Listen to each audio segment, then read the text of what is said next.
해달에 이해하면 무서운 이야기. 1년에 한 번 오는 크리스마스에는 울지 않은 착한 어린이들에게 산타가 선물을 줍니다. 모두가 알고 있고 기대하고 있는 사실입니다. 그런데 몬스터와 인간들이 함께 어울려 사는 특별한 이 마을에는 그것보다 조금 더 특별한 크리스마스 이벤트가 있습니다. 어린이들만 선물을 받는 것이 아니라 선택받은 한 명의 어른에게 그 사람이 진짜 원하는 소원을 들어주는 것이었습니다. 선물을 받을 사람은 공평하게 투표로 결정되었습니다. 모두가 숨죽여 기다렸습니다. 올해의 주인공은 산타는 잠시 뜸을 들이다 이름을 호명했습니다. 올해의 주인공은 바로 로라였습니다. 로라는 뛸 듯이 기뻤습니다. 그녀는 흥분을 감출 수가 없었습니다. 왜냐하면 재작년에 당첨된 허영심 많고 자랑하기 좋아하는 알렉스의 선물 상자에는 다이아몬드 반지가, 그리고 작년에 당첨된 불의의 사고로 다리를 잃었던 소피아의 선물 상자에는 위족이 들어있었기 때문입니다. 로라는 웃으면서 생각했습니다. 드디어 내 인생에도 행운이. 로라는 선물을 받자마자 집으로 달려갔습니다. 한참을 달리고 또 달렸지만 숨이 차기는커녕 지구를 2바퀴는 더 돌고 올 수 있을 것 같다는 생각이 들었습니다. 드디어 도착한 집. 두근거리는 마음으로 선물을 열어봅니다. 하지만 로라의 선물 상자 안에는 아무것도 들어있지 않았습니다. 로라는 절규했습니다. 나 같은 인생은 받을 자격도 없다는 건가? 로라는 죽고 싶다는 생각이 들었습니다. 그때 위층에서 쿵 하고 뭔가 떨어지는 소리가 났습니다. 로라는 조심스럽게 위층으로 올라갔습니다. 문을 열자 그곳에는 한 남자가 거품을 불고 쓰러져 있었습니다. 로라는 그제서야 깔깔거리며 집안이 떠나가게 웃을 수 있었습니다. 4월 1일 수요일, 나에게는 동생이 있다. 하지만 나는 매일 혼자다. 왜냐하면 동생은 병원에 있기 때문이다. 부모님은 동생이 이상한 행동을 많이 해서 그곳에 있어야 한다고 했다. 나는 너무너무 지루해서 부모님께 빨리 동생을 데려오자고 졸랐고, 드디어 내일 동생이 집으로 돌아오는 날이다. 설레서 잠이 오지 않는다. 4월 4일 토요일, 동생이 집으로 돌아왔다. 부모님은 애써 웃어 보였고 동생은 어색한 분위기에 화가 난 듯 방으로 들어가 버렸다. 병원에 있는 시간이 그렇게 힘들었던 걸까?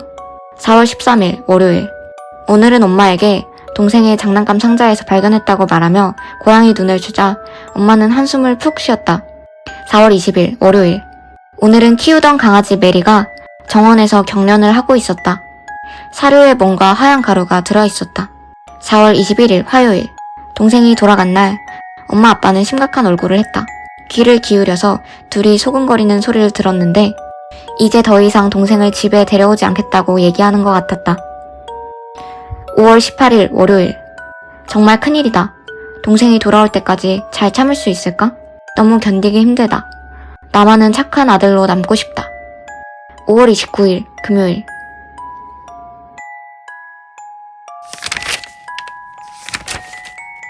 늦게까지 병원에 남아있던 나는 엘리베이터를 탔다. 나는 깊은 피로감을 느끼며 어서 돌아가고 싶다고 생각했다. 문이 닫히기 직전 다시 열리더니 처음 보는 간호사가 탔다. 그녀는 피곤한 표정으로 꾸벅 목례를 했다. 지하 3층을 누르는 그녀. 영안실에 볼 일 있냐고 묻는 내 말에 그녀는 잠깐 확인할 게 있다고 대답했다. 어색해진 나는 그녀에게 무섭지 않냐고, 그곳에서 귀신을 봤다고 하는 사람이 많다고 했다. 그녀는 장난을 치지 말라며 정색을 했다. 나는 민망해졌고 때마침 지하 3층에 도착했다. 문이 열리자 한 어린아이가 보였다. 아이는 훌쩍훌쩍 울고 있었다.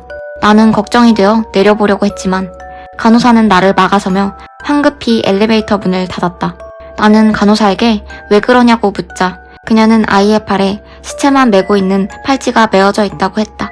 나는 활짝 웃으며 그녀에게 팔찌를 보여주었다. 첫 번째 이야기. 갖고 싶고 이루고 싶은 것을 자신있게 말하던 어린 시절과는 달리 어른이 되면 꿈과 소원은 가슴속 깊이 묻어버리고 삽니다. 로라가 간절히 바라던 소원은 금은보화를 얻는 것도 특별한 재능을 갖는 것도 아닌 자신을 때리는 남편이 기적처럼 사라지는 것이었습니다. 두 번째 이야기. 동생이 한 일, 동생이 정신병원에 갇히게 된 일은 모두 다 주인공이 꾸민 일이었습니다. 아이는 자라면서 자신이 이상한 욕구를 가지고 있다는 사실을 깨달았지만 병원에 가기도 부모님께 미움받기도 싫었습니다.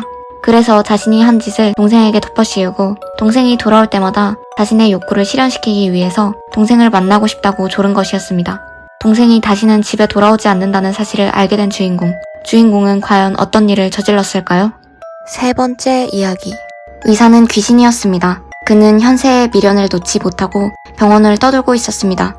늦게까지 병원에서 근무하던 간호사는 영안실에 들려야 해서 매우 두려워했고 예민해져 있었습니다. 그런 그녀를 보고 의사는 장난을 쳤습니다.